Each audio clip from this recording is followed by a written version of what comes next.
পশ্চিমবঙ্গের কালিম্পং জেলায় অবস্থিত নেওরা ভ্যালি ন্যাশনাল পার্ক ৮৮ বর্গ কিলোমিটারের সুবিশাল এর সীমানা ছুঁয়ে গেছে একদিকে সিকিম আর অন্যদিকে ভুটানকেও, যার অনন্য বাস্তুতন্ত্রে বসবাস করে নানান হিমালয়ান প্রাণী ও উদ্ভিদকুল। রয়েছে খুব সুন্দর কিছু জলপ্রপাত, যার মধ্যে একটি পশ্চিমবঙ্গের উচ্চতম জলপ্রপাতও, ছাঙ্গে ফলস।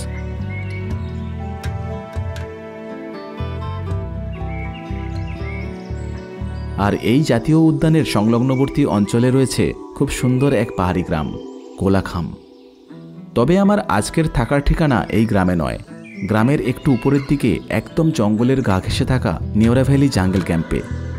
তাই ড্রিমসল্যান্ডের আজকের পর্বে চলুন সবাই মিলে মেতে উঠি নতুন এক জায়গার গল্পে, নেওরা ভ্যালি জাঙ্গল ক্যাম্পের গল্পে।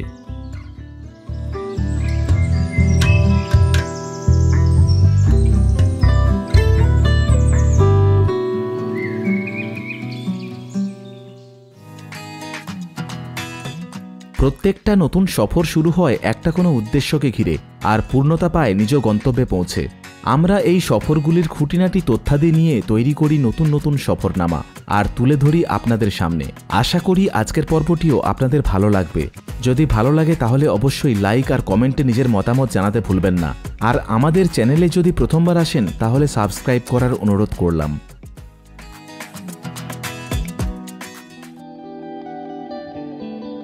জঙ্গলকে সঙ্গী করে অনেকগুলো সুন্দর সুন্দর কটেজ নিয়ে এই জাঙ্গল ক্যাম্প। প্রকৃতির সৌন্দর্যকে ক্যামোফ্লাজ করেই তৈরি করা হয়েছে এখানকার সবকিছু। কোলাখাম গ্রামের মূল জনবসতি থেকে একটু দূরে অবস্থিত হওয়ায় এখানকার পরিবেশও দারুণ শান্ত।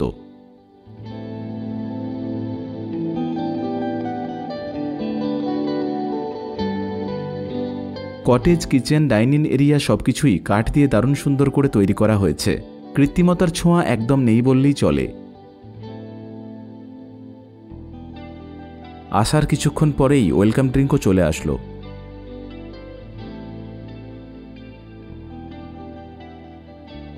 ডাইনিং এরিয়ার সাথেই রয়েছে সুন্দর এক লাইব্রেরি, রয়েছে খেলাধুলার ব্যবস্থাও। কয়েকটা বাদ্যযন্ত্রও চোখে পড়ল। বিভিন্ন বিষয়ের উপর বইয়ের সম্ভারও আছে ভালোই। বই পড়ার সাথে সাথে বাইরের ভিউটা যদি হয় এমন, তাহলে কেমন হতো।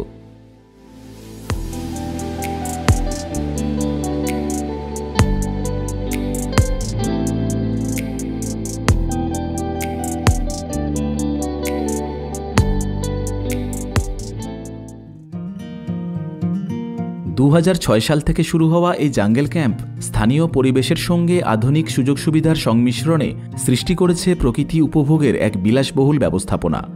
সব মিলিয়ে এখানে মোট 6টি কটেজ রয়েছে, 3টি অ্যাটিক আর 3টি নন অ্যাটিক কটেজ, যার মধ্যে একদম ডান দিকের কটেজটায় আমি ছিলাম, ক্যাম্পের একদম নিরিবিলিতম প্রান্তে।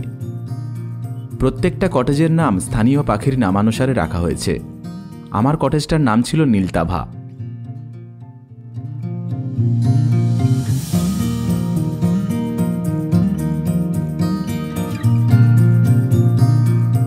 কটেজের ভিতরকার অন্দরসজ্জা দুর্দান্ত, পালিশ করা পাইন কাঠের তৈরি। রয়েছে মূল্যবান আসবাবপত্র আর স্বাচ্ছন্দ্যের সমস্ত কিছু। এটি এখানকার ডুপ্লেক্স কটেজ।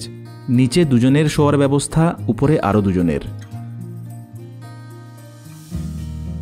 রুমের মধ্যে চা কফি বানানোর সরঞ্জামও দেওয়া আছে। এখানকার কটেজগুলির ট্যারিফ আর বুকিং সংক্রান্ত বিষয়গুলি ডেসক্রিপশনে দিয়ে দিলাম।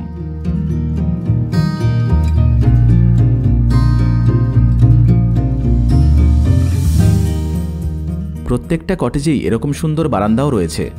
কাঁচের জানালা দিয়ে বাইরের প্রকৃতির দারুণ ভিউ পাওয়া যায়, যেই কারণে এই স্থানটা ছিল আমার সবথেকে বেশি প্রিয়।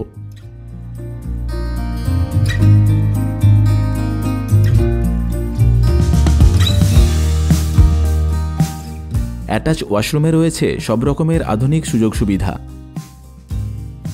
ক্যাম্পের মধ্যে ওয়াইফাই, সিসিটিভি, পাওয়ার ব্যাকআপের সুবিধাও রয়েছে। আছে গাড়ি পার্কিংয়ের সুবিধাও।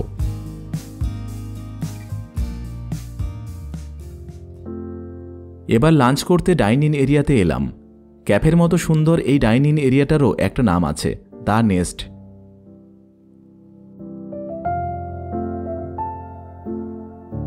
লাঞ্চের একাধিক পদ একে একে এসে টেবিল ভরিয়ে তুলল।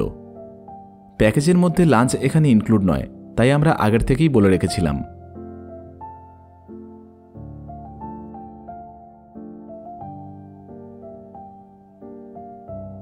আজকের মেনুতে ছিল ভাত, পেঁয়াজ মসুরের ঘন ডাল, ছুরপি দিয়ে স্যালাড, করলার সবজি, আলু ফুলকপির তরকারি, চিকেন কষা, সাথে বেগুনি, পাঁপড় আর টক দই।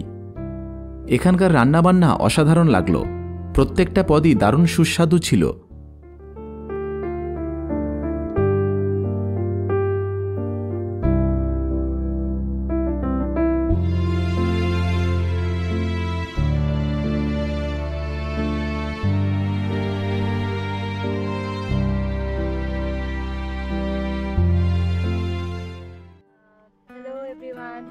ওয়েলকাম টু ইয়োনা ভ্যালি জঙ্গল ক্যাম্প। আমি আহানা আপনাদেরকে আমার ক্যাম্পে একটা ছোট শর্ট ট্যুর দিচ্ছি। অহনা ছোট থেকে কোলাখামেই বড় হয়েছে, এখন বাবার সাথে এই ক্যাম্পের দায়িত্বভার সামলায় এবং নিজে একজন ভালো হোস্ট। লাঞ্চের পর আমাদের পুরো জায়গাটা ঘুরিয়ে দেখালো। আমাদের ইয়োনা ভ্যালি জঙ্গল ক্যাম্পে 6টা কটেজ আছে, তো সবাই পাখির উপরে আমাদের নাম। সো ফার্স্ট কটেজ যে আপনি গেট থেকে ঢুকবেন ওইটা হচ্ছে Shama. It's a non attic and it's a beautiful place. আপনারা বাইরে বসে অনেক ঘুরতে পারবেন, এখানে বার্ডস দেখতে পারবেন, কাঞ্চনজঙ্ঘা দেখতে পারবেন। আর বাকিগুলো আমরা সব উপরে আছি, বাট এইটা একটু নিচে আছে অ্যাক্সেসিবিলিটির জন্যে। অনেকজন একটু ওল্ড এজ, যারা একটু হাঁটার জন্য প্রবলেম আছে, এইটা ওনাদের জন্য খুব স্যুট হবে। ये पेड़ है जो नेपाली में हम लोग जूसे आरू बोलते हैं। अच्छा, राइप हो जाता है तो बहुत अच्छा होता है। अभी इसका टाइम हो रहा है, बड़ा होगा और भी बड़ा होगा और भी ज्यादा बड़ा, ह्यूज बड़ा बड़ा हो जाता है। अच्छा, ये वही वाला है क्या? आरुचा आरुचा Yes, yes, वही है। yes. जूसे आरू जो हम लोग तो नेपाली भरामार है, तो यहाँ पे बहुत सारे जगह में देखा पूरा कैंप में। Yes. बहुत बढ़िया। और ऑफ सीजन के टाइम में बहुत अच्छा फ्लावर, जो चेरी ब्लॉसम वाला फ्लावर होता है, पिंक वाला। हाँ हाँ हाँ, वो तो बहुत और भी सुंदर लगता है तब। Yes. তারপর রাস্তার ধারে এখানকার কয়েকজনের এই খেলা চোখে পড়ল। খেলার ব্যাপারটা বেশ আকর্ষণীয় ছিল, তবে লক্ষ্যভেদ করাটা বেশ কঠিন মনে হলো। हाथीकार बोलता है। क्या? हाथीकार। हाथीकार? अच्छा, तो टीम वाइज होता है क्या गेम? 4 जन होता है। अच्छा, और 4 पॉइंट का गेम होता है। तो गेम ओवर कब होगा? कितना पॉइंट में होता है? 15 पॉइंट, 10 पॉइंट, 10 पॉइंट। अच्छा, जैसे जैसे पॉइंट सेट करते हैं उस हिसाब से होता है। तो अच्छा, बहुत बढ़िया।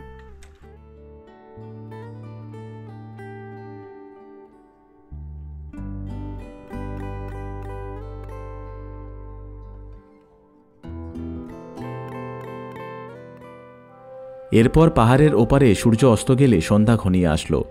সামনের পাহাড়ি গ্রাম জনবসতিগুলোতে আস্তে আস্তে আলো জ্বলতে শুরু করলো। এই দৃশ্যের জন্যই হয়তো আমি পাহাড়ে সন্ধ্যা নামার অপেক্ষায় থাকি। সন্ধ্যার পর এখানকার পরিবেশ আরও মায়াবী, আরও মনোমুগ্ধকর হয়ে ওঠে।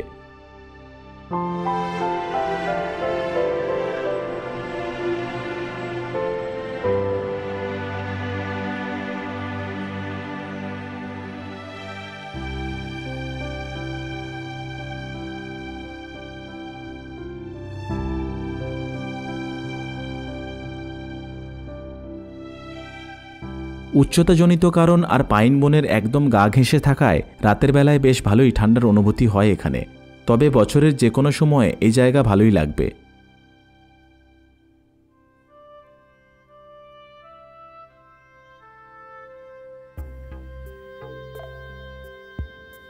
সন্ধ্যার চা আর স্ন্যাক্সের অর্ডার করেছিলাম, সময় মতো চলেও আসলো। এখানে লাউডস্পিকার বাজানো নিষিদ্ধ, তবে খালি গলায় গান গাওয়ার জন্য ইউকেলেলি আর ক্ল্যাপ বক্সও আছে। সঙ্গে যদি থাকে বিরেঞ্জি, তাহলে তো গানের আসর বসবেই। এখানেও ব্যতিক্রম হলো না।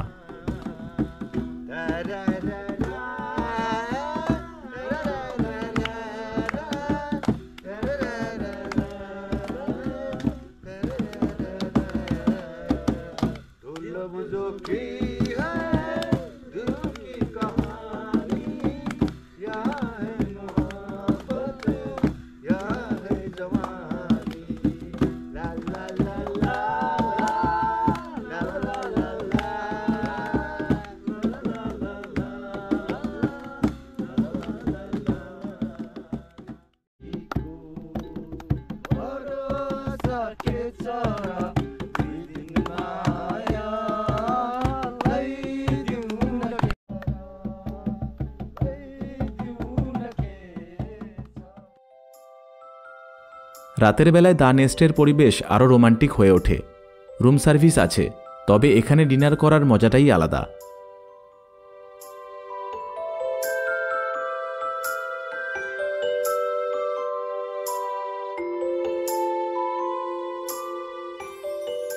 ডিনারে ভাত রুটি দুটোই দেওয়া হয়, আর সঙ্গে থাকে একটা কমপ্লিমেন্টারি ভেজ স্যুপ।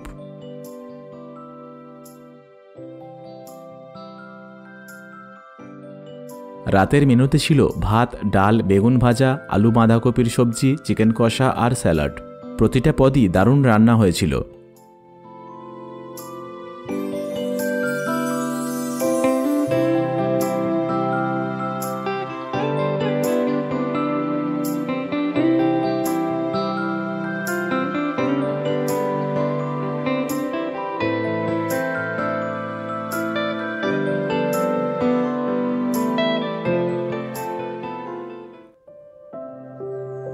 ভোর ভোর ঘুম থেকে উঠে বারান্দায় বসছিলাম। সূর্যোদয়ের পর কাঞ্চনজঙ্ঘা অল্প দেখা দিল, তবে আকাশ পরিষ্কার থাকলে এরকম দেখা যায়। এখানে প্রচুর হিমালয়ান পাখির দেখা মেলে। তার মধ্যে white cap water redstart, verditer flycatcher, নীলতাভা, ব্লু ফ্রন্টেড রেডস্টার্ট, গ্রেট ট্রিপি, ইন্ডিয়ান রবিন ইত্যাদি বেশ উল্লেখযোগ্য। সামনের বাঁ দিকের পাহাড়ে দেখা যায় লাভা আর তার বিখ্যাত মনাস্ট্রি, আর ডান দিকের পাহাড়ের চূড়াতেই আছে মারিয়া গাঁও।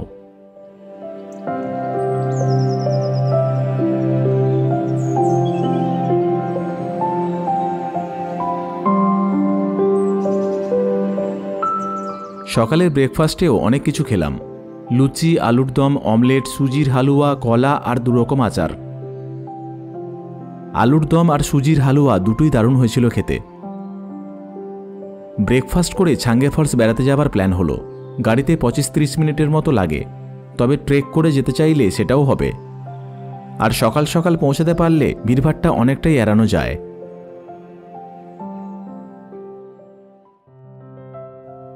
এই কটেজটা নন অ্যাটিক কটেজ। বাইরের দিকে সরু সরু বাঁশ দিয়ে সুন্দর করে সাজানো। অ্যাটিক কটেজে দুটো করে ডাবল বেড থাকে, আর নন অ্যাটিক কটেজে একটা ডাবল বেড আর একটা সিঙ্গেল বেড থাকে।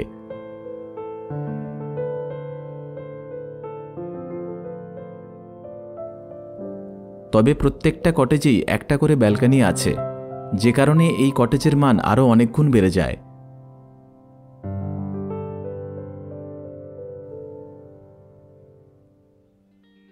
এরপর গাড়িতে করে বেরিয়ে পড়লাম ছাঙ্গে ফলসের উদ্দেশ্যে।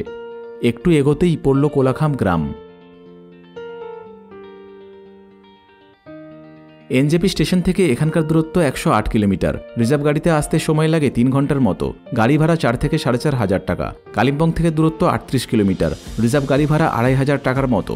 কাছে রেলওয়ে স্টেশন হল নিউমাল জংশন, দূরত্ব 61 কিলোমিটার। গাড়ি ভাড়া 3 থেকে 3,500 টাকা।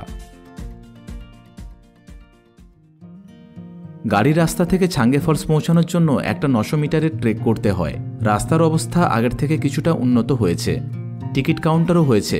টিকিট মূল্য 10 টাকা জনপ্রতি। তবে কাউন্টারে কেউ না থাকায় আজকে কাউকেই টিকিট কাটতে হচ্ছিল না।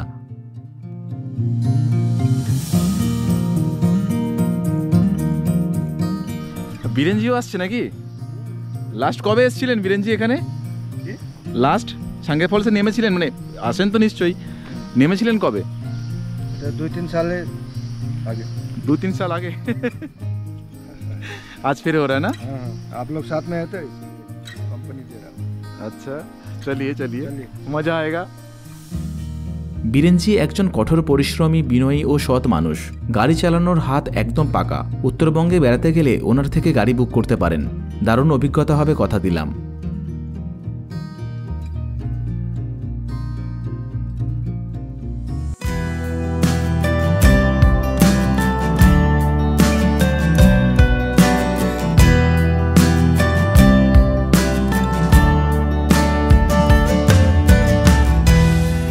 পাহাড় আর সবুজে ঘেরা এই জলপ্রপাতটি কালিম্পং তথা পশ্চিমবঙ্গের সর্বোচ্চ জলপ্রপাত। প্রায় 150 ফুট উচ্চতা থেকে স্বচ্ছ জল নিচে ঝরে পড়ছে। 7200 ফিটেরও বেশি উচ্চতায় অবস্থিত এই ঝর্ণাটি কোলাখাম, লাভা এমনকি কালিম্পংয়ের উল্লেখযোগ্য দর্শনীয় স্থানগুলির মধ্যে একটি। ঝর্ণার স্বচ্ছ জল তারপর পাহাড়ের গা বেয়ে অনেক নিচে পর্যন্ত চলে গেছে।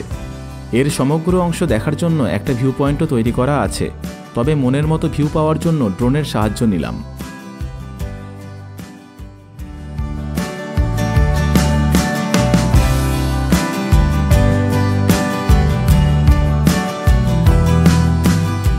ভিউ পয়েন্টে পৌঁছাতে গেলে আরও 300 মিটার পথ অতিক্রম করতে হয়। রাস্তাও ভালো না, তবে গাছপালা আগাছার কারণে ভিউও বাধাপ্রাপ্ত হয়।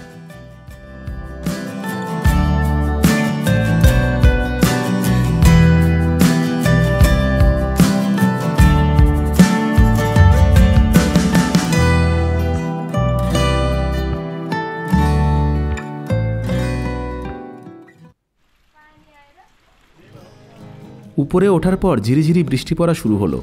আমরা এই দোকানটায় এলাম টুকটাক কিছু খাওয়ার জন্য।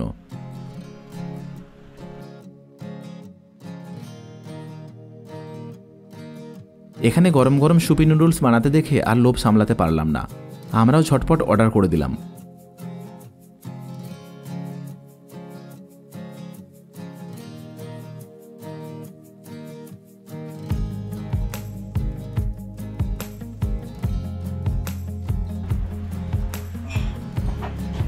कैसा बना है? टेस्टी?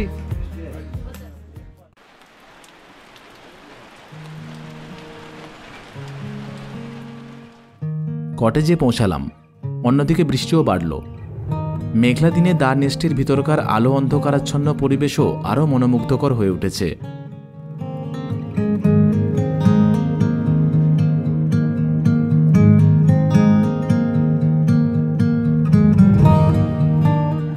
আজকেও টেবিল ভর্তি হয়ে গেল হরেক রকম পদে।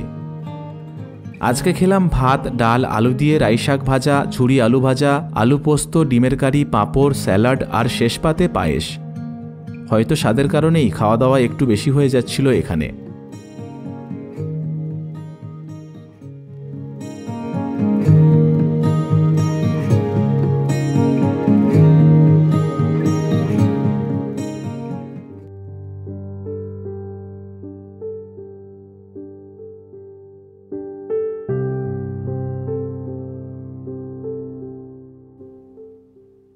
বৃষ্টিবাদল দিনে একটু বিশ্রাম করার পর সন্ধ্যাবেলায় চা পকোড়া দিতে বলেছিলাম, সময় মতো রুমেতেই দিয়ে গেলেন। তারপর সন্ধ্যার বাকি সময়টুকু লাইব্রেরিতেই কাটালাম সবাই মিলে।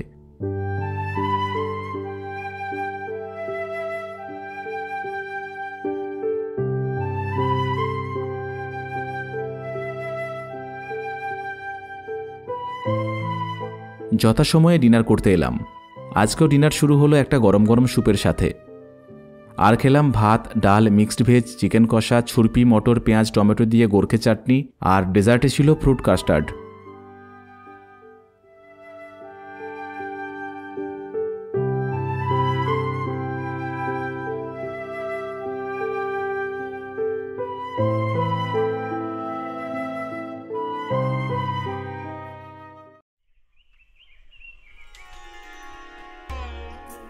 আজকের সকালটা অলসভাবে বারান্দাতে বসেই কাটিয়ে দিলাম।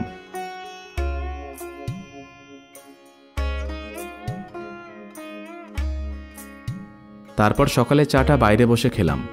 অহনাও আমাদের সাথে যোগ দিল। Hi, this is Ahana from Nuara Valley Jungle Camp. Nuara Valley Jungle Camp আমরা শুরু করি 2006 থেকে with help tourism, substantial tourism-এর ওপরে। জঙ্গলে ফিল পাওয়ার জন্য আপনারা এখানে অবশ্যই আসবেন। আমাদের অ্যাক্টিভিটিস এখানে হচ্ছে বার্ডিং, একটু নেচার ট্রেলস আছে, আপনি ভিলেজ ট্যুর করতে পারবেন। ভিলেজ ট্যুরের সাথে আমরা ভিলেজ লাঞ্চও করাই, একটু ভিলেজে ফিল দেখার জন্য। অনেকজন কি একটু কেমন হয়, কি হয়, ওরা কি চাষ করে, কি খায়, এইটা আমরা ট্র্যাডিশনাল ব্যাপারগুলো ট্র্যাডিশনাল ব্যাপারটা দিই। আর একটু ছোটো মতো হাইক, যারা মানে অত বেশি হার্ডকোর হাইক করে না, যারা একদম পছন্দ করতে, ওরাও এখানে আসতে পারে। তার সাথে অর্গানিক ফুডস, হ্যাঁ, অর্গানিক ফুড আমরা বেসিক্যালি আমাদের একটা ছোট কিচেন গার্ডেন আছে, আমরা ওখান থেকেই বেসিক্যালি সব গেস্টের জন্যে ভেজিটেবলস হলে সব আমরা ওখানে দিই, নাহলে আমরা গ্রাম থেকে নিই। তো আমরা বেশি অর্গ্যানিকটাই রাখতে পছন্দ করি আর অথেন্টিকটা ডিশটা দিই। তো আপনারা সবাই এখানে আসুন, আর একটু আমাদের হোমলি এনভায়রনমেন্ট আছে আর জঙ্গলে একটু ফিল করার জন্যে। Thank you. এবার ব্রেকফাস্ট। আজকের ব্রেকফাস্টে ছিল পরোটা, আলুর তরকারি, সঙ্গে 3 রকম আচার, মধু, আপেল, সঙ্গে ডিমের পোচ আর ডেজার্টে প্যানকেক। রাজকীয় ব্রেকফাস্ট করার পর বেরিয়ে পড়লাম কালিম্পংয়ের আর এক নতুন গন্তব্যের উদ্দেশ্যে। এখানেই শেষ করলাম নেওরা ভ্যালি জঙ্গল ক্যাম্পের গল্প। ভিডিওটি কেমন লাগলো অবশ্যই কমেন্ট করে জানাতে ভুলবেন না। আর যদি ভালো লাগে তাহলে লাইক, আর চ্যানেলটিতে যদি প্রথমবার আসেন সাবস্ক্রাইব করার অনুরোধ করলাম। সবাই ভালো থাকবেন, সুস্থ থাকবেন। দেখা হচ্ছে পরবর্তী পর্বে দারুণ একটা জায়গার গল্প নিয়ে। ধন্যবাদ।